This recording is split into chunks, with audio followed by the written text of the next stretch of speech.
Hello, Mariner fans. I am Joe Guster for USMMAsports.com, and we're here today with Rob Alfheim, longtime athletic trainer here at the Academy and associate athletic trainer in our sports medicine department. Rob, thank you for joining me today. Thanks for having me, Joe. Yeah, for those that don't know, Rob serves as the athletic trainer for our football, wrestling, and women's lacrosse teams. Rob, if you want, just tell us how you came to Kings Point. From your bio, I see you interned here in 2001, shortly after finishing your undergraduate work. Just tell us about that, and then what you did after, and how and when you came back to the Academy. I got pretty lucky, actually. I had a close friend who was the intern the year prior at the Academy, and I was still at Sacred Heart finishing up my undergrad, and he had told me that there was a position open for an intern. So I looked into it and seemed like a great role, great fit. So I applied and got lucky to have the position. And then after a year, left the Academy to go get my master's degree at Northern Illinois. And after 2 years, they opened up a full-time position. So they had gotten rid of the intern role and opened up another assistant athletic trainer position, and applied and knew it would be a great fit because of the experience. And I knew who I'd be working with. Once again, got lucky and got the role. And so I had to thank Sue Peterson-Lubeau because she hired me twice. So I'm pretty lucky in that aspect. Great.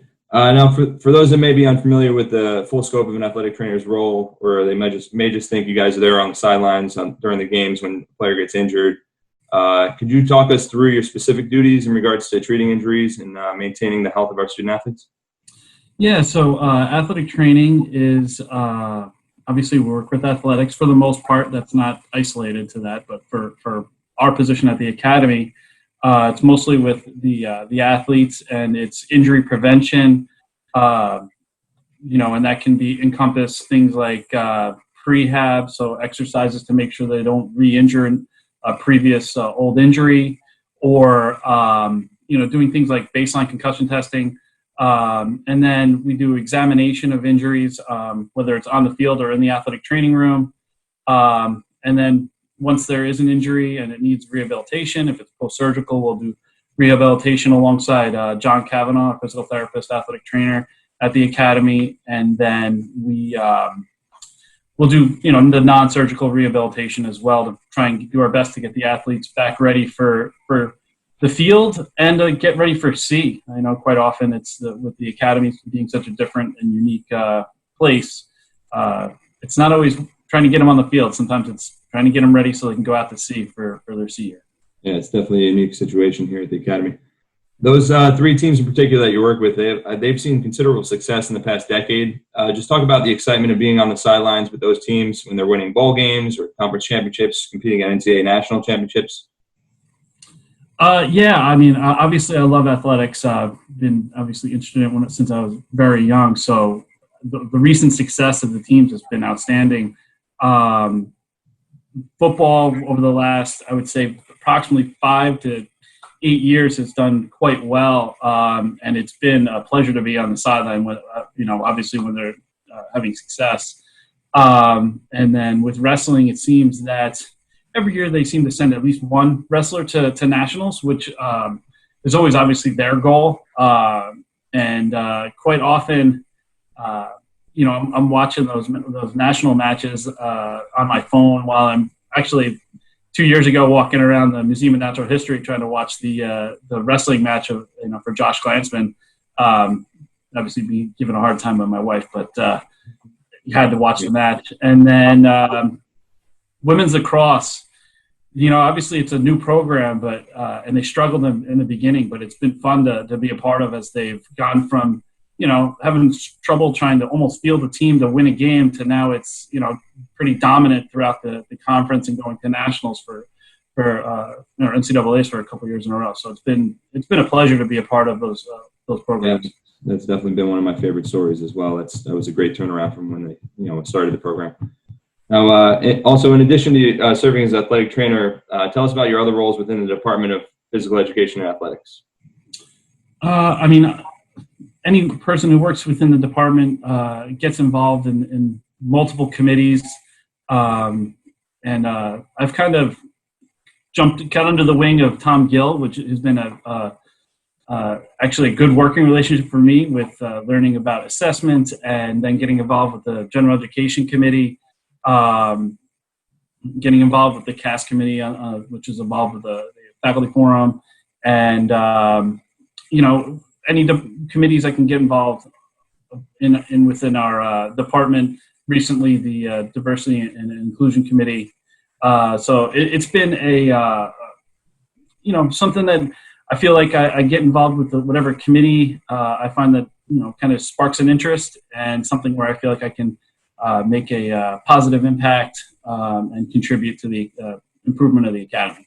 Yeah, you're definitely active across campus. Now, what about in the classroom? What courses do you teach? So we have 2 core courses, as I like to call them, medical courses. We have first aid, which we teach to the plebes. It's a required course before they go out to sea it. So every year we're teaching the 200, and this year I think it's about 280 plebes as they make their way through the academy in their first year. And then we have an upper level course, medical care provider. A little more involved, a little more in detail, so that way if it's a bigger injury or illness that may occur while they're out at sea, they can handle it. It's preparing them for any emergency illness that can occur at sea. So it's a little more involved than it's not as how you would align it with athletic training, but it's definitely to prep them for injuries and illnesses that do occur at sea, because I have midshipmen that come back on a yearly basis who say they've ran into X, Y, and Z injuries, and it's some of it's pretty involved for sure. Yeah, it's definitely important stuff they need to know before they go out to sea. So great job doing that. You and I can both attest to the fact that it's a great place to work. We're with phenomenal people in contact on a daily basis. Tell us more about your relationships and what you've learned from working with these people so closely. Whether it's in the athletic trainer's office or in the basement of O'Hara, in the entire department or the academy as a whole. So obviously I've formed some great relationships while being at the academy. I've worked with Melinda, the head athletic trainer, for going into my 17th year since I've been back at the academy. We work outstanding. I feel like we have a great working relationship. We work football together. Kind of an ironic thing about Melinda and myself, little past history there, is her father and my father graduated high school together at Fort Hamilton in Brooklyn. So when we started working our working relationship, we found that out, kind of a good first step to bonding there, and it's been smooth sailing ever since, if you want to use the maritime reference. We have our moments where we disagree, but we always work well together, that's for sure.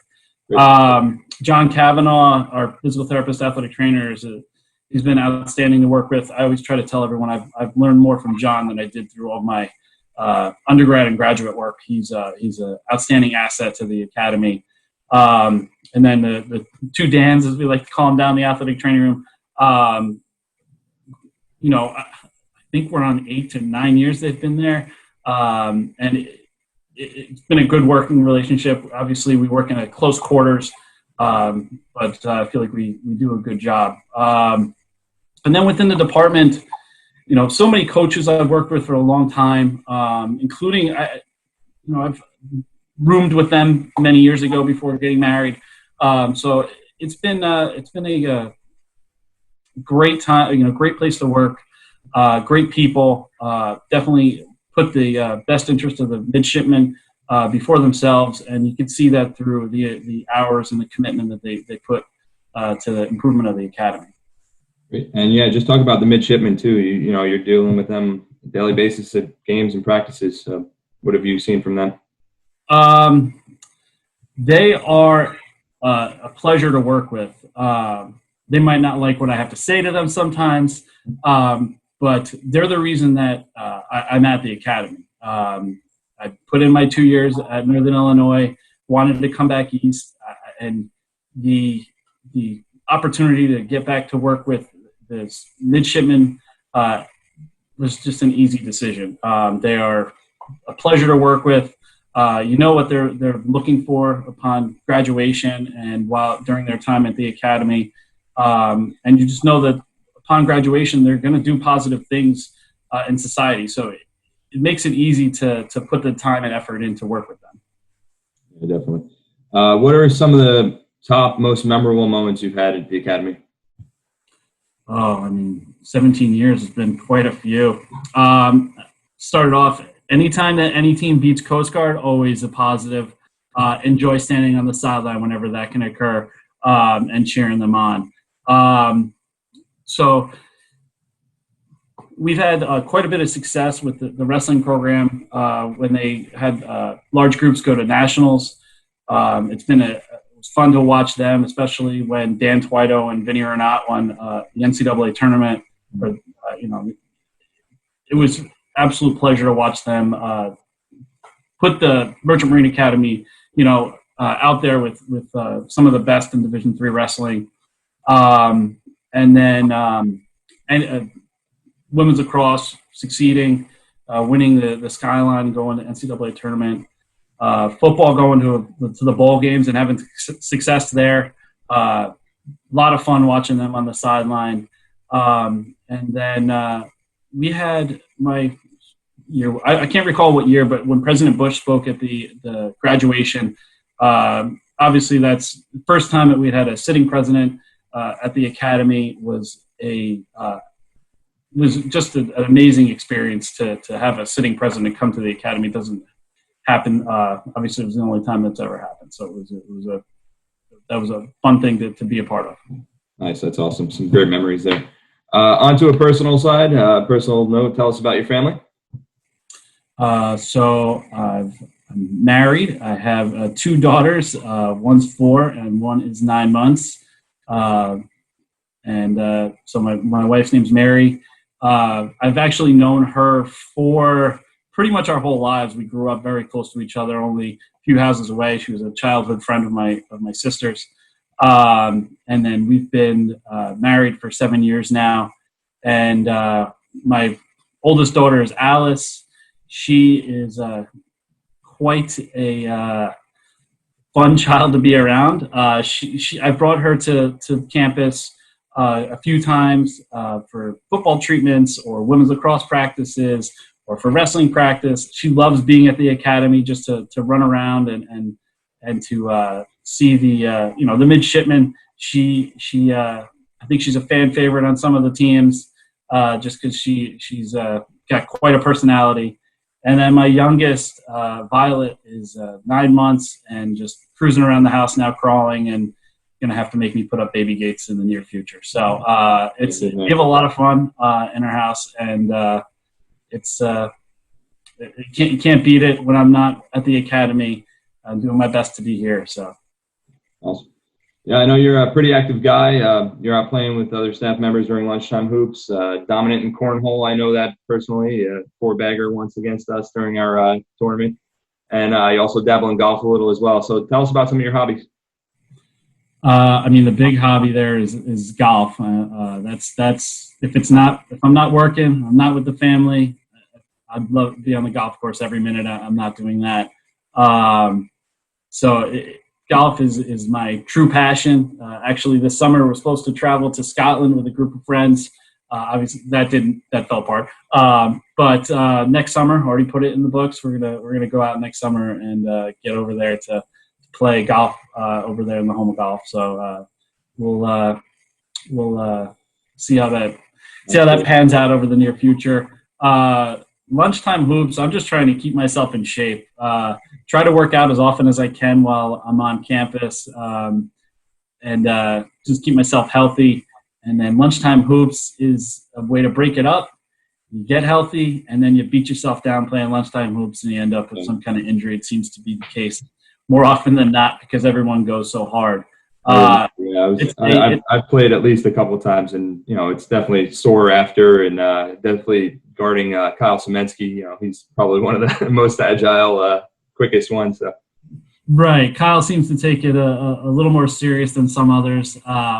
I think everybody takes it pretty serious. Usually in the beginning, November-ish, when we start playing, everyone's a little more cordial, a little more friendly about it. And then when it gets about February in the doldrums of the winter, everybody's beating each other up a little bit. But it's fun to play. Breaks up just doing some cardio in the cardio room or going for a run outside. It makes it fun, and you can see that everyone's got a background in athletics, so we're very competitive, very, very competitive. Absolutely. Nobody wants to lose, so it gets pretty intense. That's for sure. Yeah, always a good time. All right, well, Rob, that's it. Thank you. I just want to thank you for joining me today and kicking off our series of meeting our staff members. Thanks for having me. I appreciate it. Mariner fans, now you know more about Associate Athletic Trainer Rob Alfheim.